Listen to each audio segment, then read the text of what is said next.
Are we the only ones who are critical with OpenAI? Because I watch a lot of YouTube videos Yeah. and read a lot of articles about them. It seems to be that there are a lot of people are very bullish on OpenAI. Yeah. That certainly is not a bullish piece of information. No, it's not. Like we've talked about their e-commerce challenges in the past, and their advertising has potential, let's say, okay, but It has. it has upside. But their e-commerce has been a major sticking point so far, and there's another little tiny problem here. We talked about the war of the protocols in the past, and I would say that war is decisively.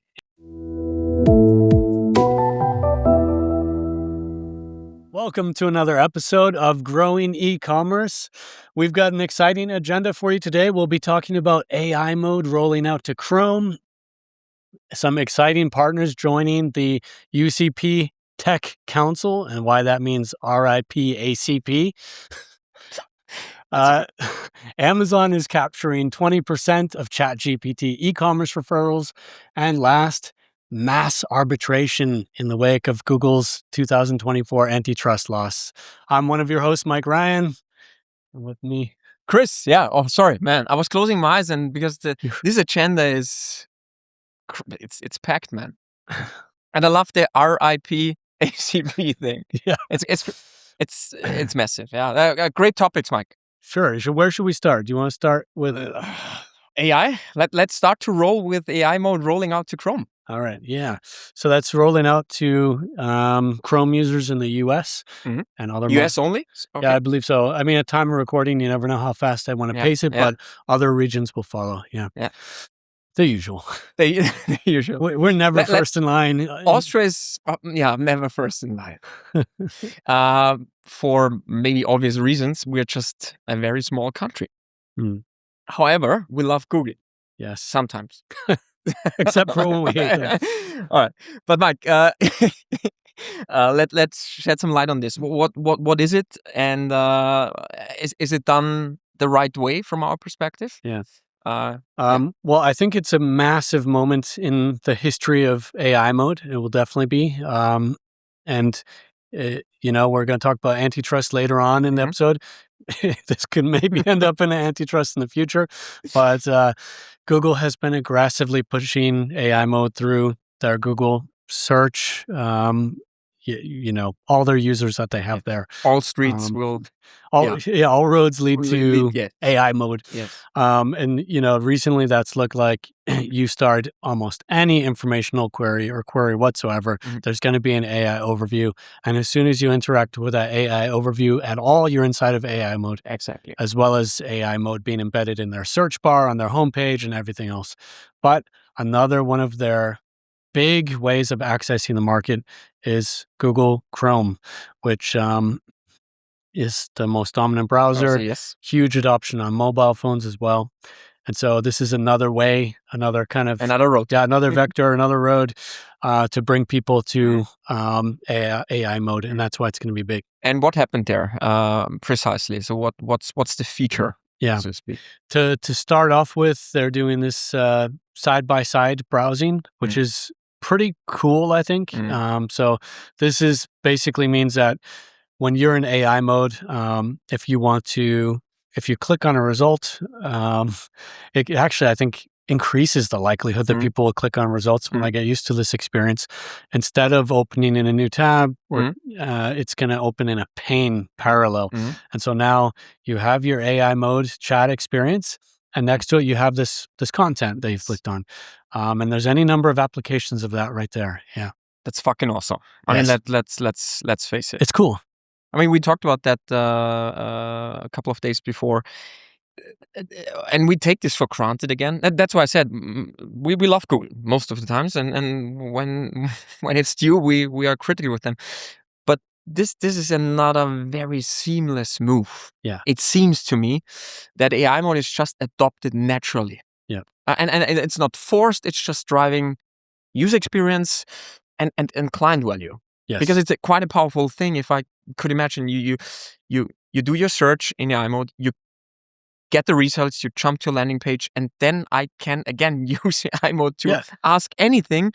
about the website I'm on. Exactly. Yeah. For the specific information I'm most interested in. So this feels natural. Yeah. It's like a shopping assistant to a certain degree. I think it builds a lot. I think it just goes in multiple directions here, because I can just imagine that, like, maybe I'm not sure about what the AI just told me, and I click on their source, and then I can verify it. It's validated. Yes, absolutely. And then, so I think it helps with verification. And then, yeah, as you said, you can ask further questions. Like in their blog post where they announced this, Google provided a couple of different examples. And at first, let me guess. Yeah, the first use case they brought up was a shopping use case. It was shopping. Why did I know that, man? Of course it was. Then they have like a use case for students, probably another big demographic, and where they compete with OpenAI a bit with students, I'm sure, and they have, I don't remember, something else as well. But shopping is at the top of the list. Yeah. Yeah. By the way, and the use case we talked about now is it's a very logical one, and I think it will drive client value.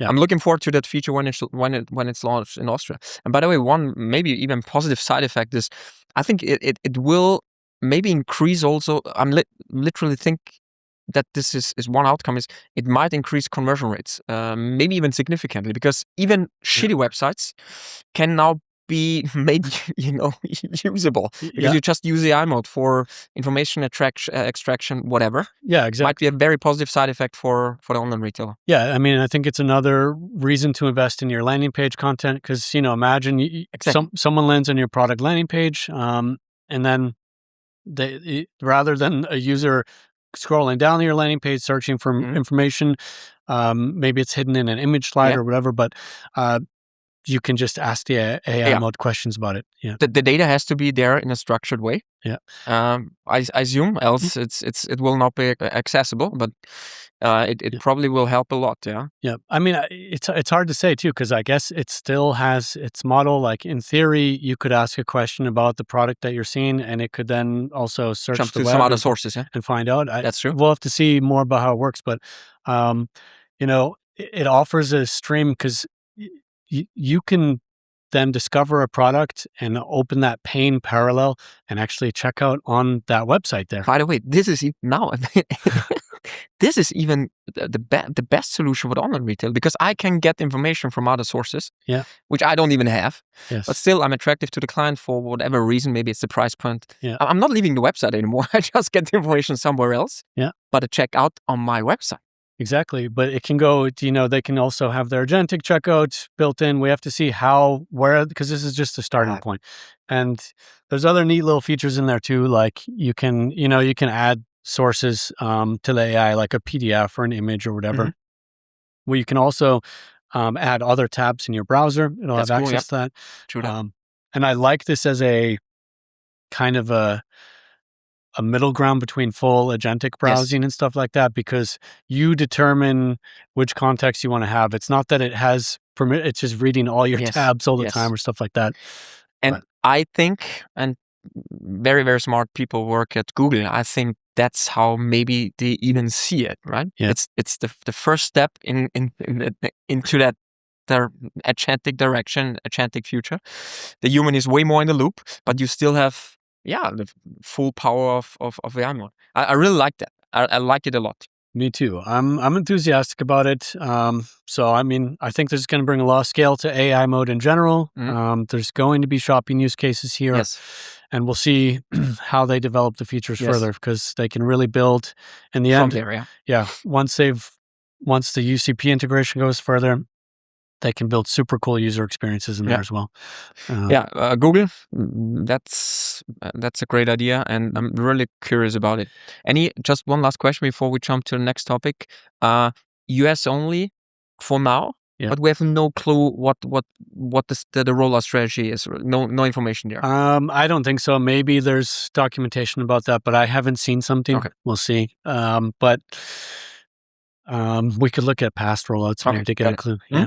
I mean, I think another reason that they do this is that partly these are language models, and I know that they're, I think the easiest thing for them to do is serve English language, just because there's so much English language content in the training data, and I do believe that's one of the reasons why. Makes perfect sense. Yeah, Mike. RIP ACP. Yeah. We talked about OpenAI in the last episode as well. Was it the last one? Yeah. I think so. And Yeah. we were not too positive about them. No, yeah. We've talked, we've talked about their ads. Are we the only ones who are critical with OpenAI? Because I watch a lot of YouTube videos, Yeah, and read a lot of articles about them. Even our CTO, it seems to be that there are a lot of people are very bullish on OpenAI. Yeah. That certainly is not a bullish piece of information. No, it's not. Like, we've talked about their e-commerce challenges in the past, and their advertising has potential, let's say, okay? But It has. It has upside. But their e-commerce has been a major sticking point so far. And there's another little tiny problem here. We talked about the war of the protocols in the past, and I would say that war is decisively ended. Has it even begun at that point of time? I'm just wondering. Hardly. Yeah. I mean, basically, they put out their ACP. It generated a lot of headlines. Google looked at that and said, "That's cute, but we actually know something about e-commerce. So here's what you should have built." So yeah, it was. I mean, we know that Amazon at least was thinking about creating their own protocol, but never, started to fly. I don't remember details too much. No, me neither. But I can remember that I read something about it. But it was ACP versus UCP, basically. Pretty much, yeah. And now, man, break the news, because I honestly, I couldn't believe it. Yeah, well, I first realized this because I got an email from Microsoft saying that they had joined UCP. I was like, that's big news. But then that was just their little press release. Then I saw the real press release, and it wasn't only Microsoft. Amazon, Meta, Microsoft, Salesforce, and... You can't believe this. You can't make this up. Oh, it hurts, but also it feels kind of good. Stripe joined. Which was basically kind of the co-founding party of ACP. Yeah, right? It was OpenAI and Stripe who founded the ACP protocol, and that's big. So they've just walked away pretty much. That's really, it's really big. And even we talked on a recent episode that Meta was showing some signs of interest in ACP, but Meta's on this list. Because for their more or less agentic purchasing feature, right? They were even going with ACP. I think already planned to go with ACP. Yeah. And because we were wondering, okay, it's not even that agentic. Why are you using the protocol? Yeah, exactly. Yeah. The reason why they went with ACP, I'm talking about Meta, was because we assumed don't go with the UCP thing, because that's from the major competitor we have, which is Google. Yeah. But can you imagine? This is what I'm wondering, and probably you don't know it, Mike, but I ask you anyway because you know more about that than I do, for sure, about that thing.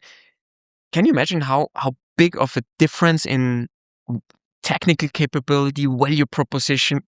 Yeah, there has to be, that all of these big ones now join the Google party. Yeah, and Google is the major competitor to most of them. Yeah, I mean these companies all compete with each other in Amazon one dimension, for sure, Meta another. for sure, Microsoft for sure, Microsoft Ads at least. Yeah. What do you think was? I mean, we can only speculate here, but I mean, at the end of the day, the premise here is that this is infrastructure, and so this is ultimately, this happens in every industry where there's going to be a standard. Like competitors all rally around USB-C, except for Apple, or they finally kind of had to. Competitors in mobile carrier, 5G won out that standard, or whatever the case might be. So if it's actually going to be the standard in any meaningful way, then there's an air of inevitability that all these competitors will be in there. I mean, the risk would be that there would be this kind of balkanized effect, and there'd be a million standards, and no one wants that either. Okay, I got this. I got this. But however, for Stripe, right? I mean, they were basically co-founding, driving the ACP thing. Yeah.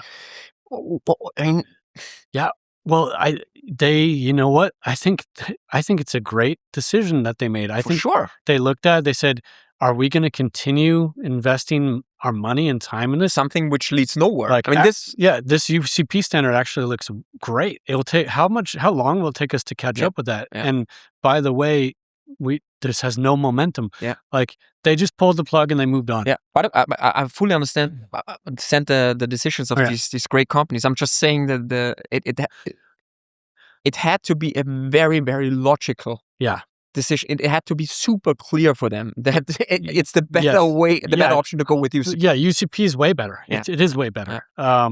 Any risks? I mean, we briefly talked about that also a couple of days before, but I'm just wondering, any risks for these Google competitors to join a Google standard basically now? Yeah. I mean, the way, like, I think that because this is the UCP Tech Council that they're joined. And so this is a somehow consensus-oriented. It's an open... Yeah, they're all seated at a table together. And I think that Google is still at the head of that table. And Google's also the farthest ahead on integration so far. And there's a lot of their branding bound up with it and so on. But the reality is that these others all have a seat at the table now too. And there are probably, like in the past, we said that this looks poised to massively support Google's walled garden. And I still think that there are many elements in which that is true. But yeah, we have to see Meta, Microsoft, these are competitors, but of everyone, I think the most dangerous there is Amazon, because what Google was really doing here was talking about building a parallel marketplace or parallel infrastructure of marketplaces. Infrastructure, that Amazon's not a part of. But now the question is, what will Amazon do? And are they really here in a collaborative sense, or are they or they have the typical Bezos mindset? Maybe they have a veto and they just veto the shit out of this tech council. And maybe we are too positive about Google. We should have a critical content piece the next time about Google. But for me, this is another power move. Can you imagine how? I mean, this probably were absolutely high stakes negotiations, or at least conversations. In back end. I mean, this was what did you, when we were talking about this earlier? What do you say? This was orchestrated. Yeah. Because I mean, it was a press release. These are all. Look at the market cap of all these companies. And the war for standards is over. Yeah, and they made this announcement. They could have trickled this out. No, I guess they waited. They waited for the big bang. Yeah, totally. They got everyone on board, and then decisive. There you go. So fascinating shit, mate. Honestly. Yeah, I was blown away. Yeah, I thought the protocol wars were interesting, but I'm actually now way more excited to see what's going to happen next. Yeah. As we said, when we first talked about this, we said this is like Google's biggest project that they've helmed since Privacy Sandbox, which was a disaster. And we said, that this is not permitted to be a disaster. Yeah. So far, very positive momentum that it has. Yeah. So, for sure. Another OpenAI topic. Amazon is capturing 20% of e-commerce referrals. Yeah, in ChatGPT in the US. So just to talk about this quickly. I mean, just to unpack it. Yeah. Again, I'm certainly not that knowledgeable. I'm probably zoom out sometimes a bit more because I'm not that much into this technical stuff. But if I was ChatGPT and 20% of my overall referrals come from one client. And by the way, this is not including the other, let's say, 5 biggest ones. Walmart comes to my mind. Yes, yeah. Let's say you have 50% of your referrals created by, what is it? Let's say 5 to 10 players. Yeah, I'm sure. That's not a good thing. At least in my world. Yeah. You no risk diversification. Diverse in terms of also for the end consumer, what get us shown. Yeah. In terms of results, what I'm looking for. Yeah. It makes this whole thing kind of small. Yeah. I mean, can you imagine? I don't know. Google has that kind of risk with one client. Yeah. I mean, Google. Yeah, totally. Google has these. I think the equivalent would be like Google has some very large advertisers, and they have, by the way, which can become, stakeholders at a certain point. Years back, they admitted that they were tweaking eBay's visibility based on based on demands, more or less, from eBay. And, yeah, but what is your take on this? Well, I definitely focus on the user experience. I mean, there's so many ways to look at this because, like, 20% of what is one of the questions, because I these are outbound clicks, from ChatGPT, and that is not the average user experience. Most people actually have a zero-click experience, which we've talked about in the past, all the zero-click stuff. But when they do click, 20% of the time, and it's e-commerce, 20% of the time it's Amazon. I don't know what to make of that. Is it because of Amazon's brand power and Amazon has a higher click-through rate than the rest? What is it all about? Is it because OpenAI is just citing Amazon way more because Amazon has good content or whatever the case might be? There's a lot to wonder about behind there, but is OpenAI, I don't know, prioritizing Amazon results for whatever reason? Yeah. Maybe also an option. No, we've seen that, like, the visibility of YouTube can suddenly or the amount that YouTube has cited has sometimes gone up or down. They definitely make these tweaks. Yeah.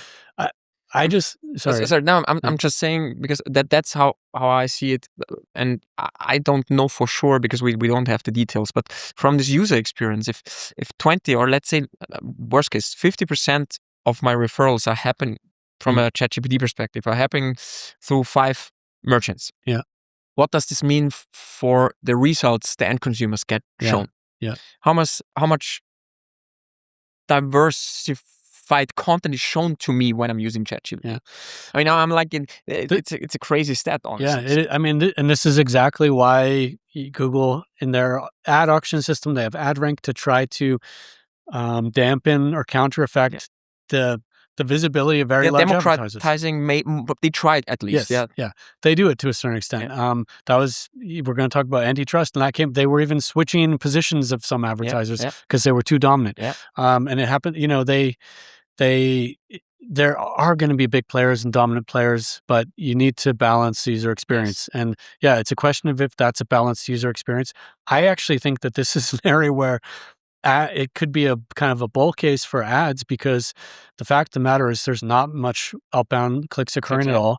And you as an average business are probably getting very little out of this. And so if you do want that visibility in those clicks, ads would be a good way to do that. Yeah. And Sam Altman thinks that ads are evil. We've talked about this, but this could actually improve the amount of selection or variety or options that consumers get presented with.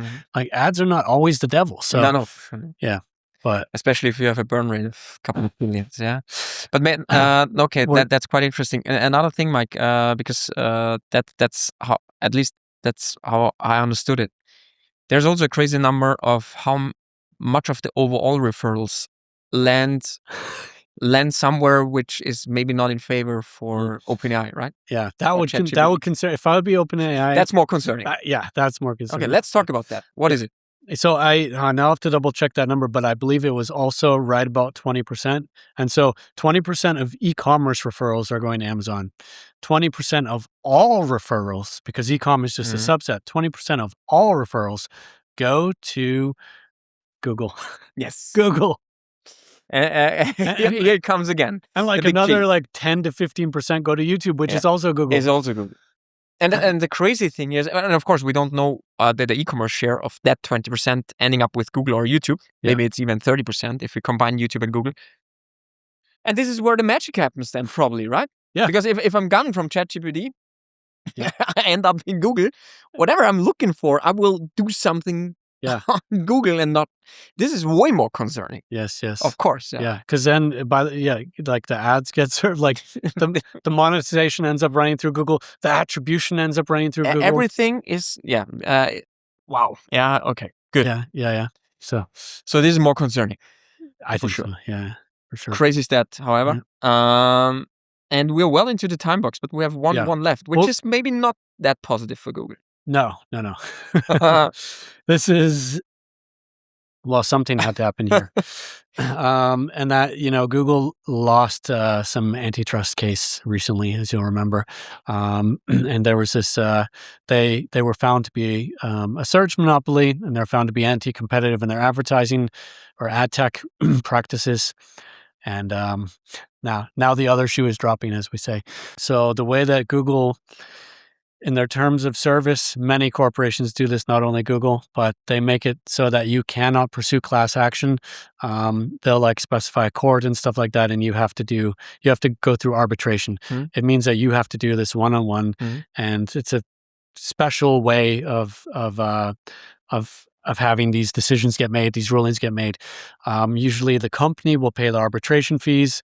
There can be no appeals on the outcome. There's different parameters in place. It's basically Eli 5 mode. They're limiting the risk exposure. Yeah, their assumption here is that all these individual cases, most people won't do that. But then we're in the mass arbitrage era, and this is a newer. It's a new business. Yeah, a lot of money can be made there. So a firm has specialized in this particular topic, and they're reaching out to thousands and thousands of advertisers and convincing them to let them represent them in this matter. And this becomes a massive challenge to Google, because instead of dealing with this one large antitrust, they have to deal with thousands of individual arbitrations, which creates its own leverage point. Yes, and the leverage might be very, very big here. Yeah. Yes. And the big advantage is, of course, it's orchestrated by a company which is specialized in handling these huge cases. Yes. Yeah.